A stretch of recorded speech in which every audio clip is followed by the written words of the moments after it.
Welcome to The Explainer. Step right up, folks, because today we are looking at the absolute greatest, longest-running, and most spectacular rivalry in the history of mind games. In the red corner, weighing in with squishy brains, nervous sweating, and a desperate need for caffeine, humanity. And in the blue corner, armed with cold, calculating metal, blinking lights, and literally zero remorse, the machines. We're talking about the decades-long heavyweight championship of chess. It is a story packed with massive egos, incredible technological leaps, and some truly hilarious human hubris. Okay, let's dive right into this. For decades, scientists and chess masters were totally obsessed with answering one ultimate question. Who actually wins when you pit the greatest human mind against a glorified, albeit very expensive, calculator? Because, it wasn't just about a board game. No way. It was about testing the absolute limits of artificial intelligence and, defending the pride of the entire human race. So, let's look at the tail of the tape here. On one side, you have the human grandmaster. Our strengths: intuition, creativity, and being able to read an opponent's psychology. Our weaknesses? Well, we get tired, we get nervous, we make completely silly blunders, and we rely way too heavily on coffee. Then, on the other side, you've got the Silicon Challenger. This thing has zero emotions. It absolutely cannot be intimidated, it calculates millions of moves per second, and frankly, it doesn't even blink. On paper, it sounds like a totally ridiculous mismatch, right? But as you'll see, humanity put up one heck of a fight before the final bell rang. We're going to start in the lightweight, early rounds of history. Back in the 1950s and 60s, computers were these massive, room-sized behemoths that were, they were pretty terrible at chess. In 1950, Alan Turing wrote the first computer chess code. By 1956, a computer program named Maniac actually managed to beat a human novice in 23 moves. But these early programs were super basic. Humanity was basically swatting them away like flies without even breaking a sweat, which, as you might guess, led to a rather dangerous amount of overconfidence. Which brings us to this glorious moment of human hubris. In 1967, an MIT philosopher professor named Dr. Hubert Dreyfus boldly declared, "No computer can beat even a 10-year-old child at chess." He literally wrote a whole book questioning a computer's ability to model the human brain. So the programmers at MIT said, "All right, bet." They challenged him to play their brand new program, MacHack 6. And the result? Oh, it was pure comedy. The computer didn't just beat Dr. Dreyfus, it totally toyed with him. According to the historical records, the computer actually found a way to trap his queen. But instead of just taking it immediately, the machine hilariously kept Dreyfus in check with its own queen until it brutally checkmated him right in the absolute middle of the board. I guess that computer was playing at the level of an 11-year-old, right? Around that same time in 1968, international master David Levy was so incredibly confident in human superiority that he made a famous bet for $3,000. He wagered that no machine could beat him in a chess match within 10 years. And guess what? The cocky human actually won that bet in 1978. So humanity was still safely wearing the championship belt. But the machines were heading to the gym, and they were getting swole. Now, what's really interesting about this is that we're moving into round one, the main event, Kasparov versus Deep Blue. As we enter the 1990s, the whole narrative shifts. The computers finally beefed up their processing power and came knocking directly on the door of the reigning human world champion, Garry Kasparov. IBM built a specialized supercomputer named Deep Blue. It stood over 6 feet tall, and just look at the absolute absurdity of this mismatch.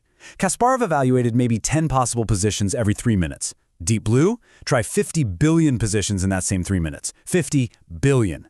It was the ultimate clash of human genius versus brute force number crunching. Honestly, it's like bringing a samurai sword to fight an industrial wrecking ball. In February 1996, the bell rang. Over 6 million people watched this online, which was huge for the time. In Game 1, Deep Blue shocked the world by drawing first blood. It became the very first computer to beat a reigning world champion in a classical game. But Kasparov, showing just incredible human resilience, figured out the machine's weaknesses. He bounced back to win the match with 4 points to Deep Blue's 2, taking home the $400,000 winner's purse while Deep Blue took $100,000. Humanity survived, but man, the machines had tasted blood.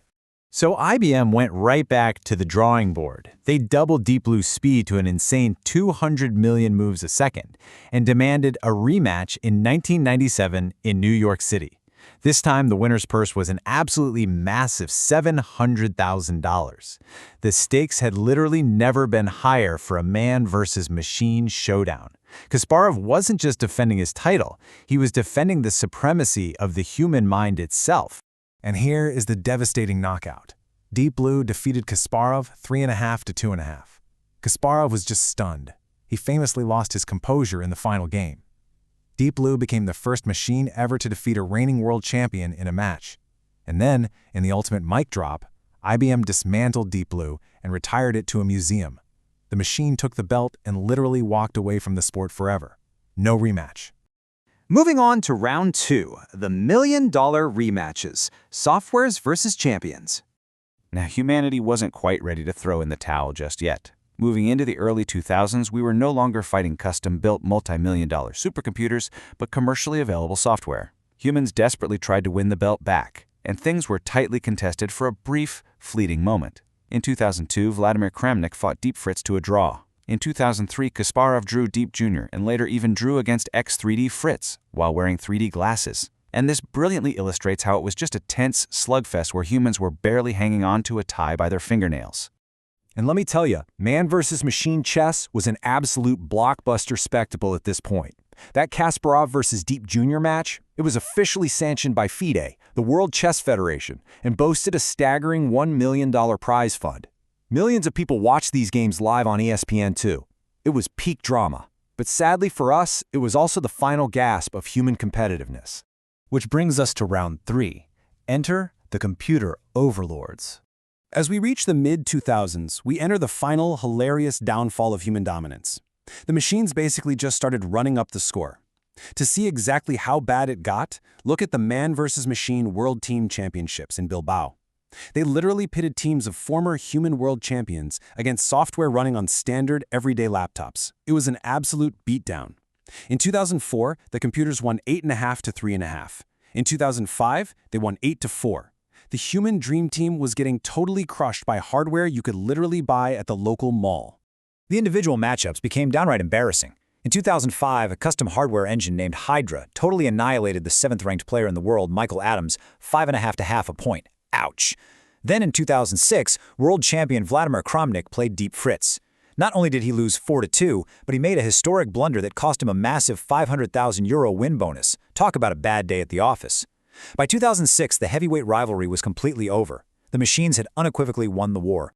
Jump to today, and the skill gap is so comically wide that the only way humans can play top engines like Komodo is with massive handicaps.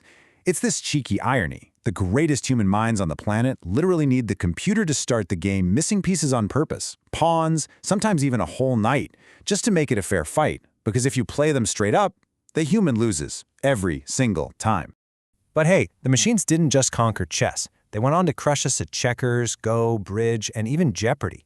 When the IBM Watson AI destroyed the greatest Jeopardy! Champions in 2011, Ken Jennings perfectly summarized the entire human experience with AI mind games by cheekily writing on his podium, "I for one welcome our new computer overlords.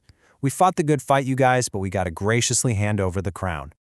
So, what does this all mean? What should we take away from this? The rivalry between squishy brains and cold metal was a thrilling ride that pushed the absolute boundaries of computing. But it leaves us with a final, slightly provocative question. Does human intuition still matter when a free chess app on your smartphone can comfortably wipe the floor with the greatest human champion who ever lived? It's definitely something to think about the next time you lose a game of chess to your phone on the train ride home. Thanks for exploring this amazing history with me, and keep your minds sharp out there.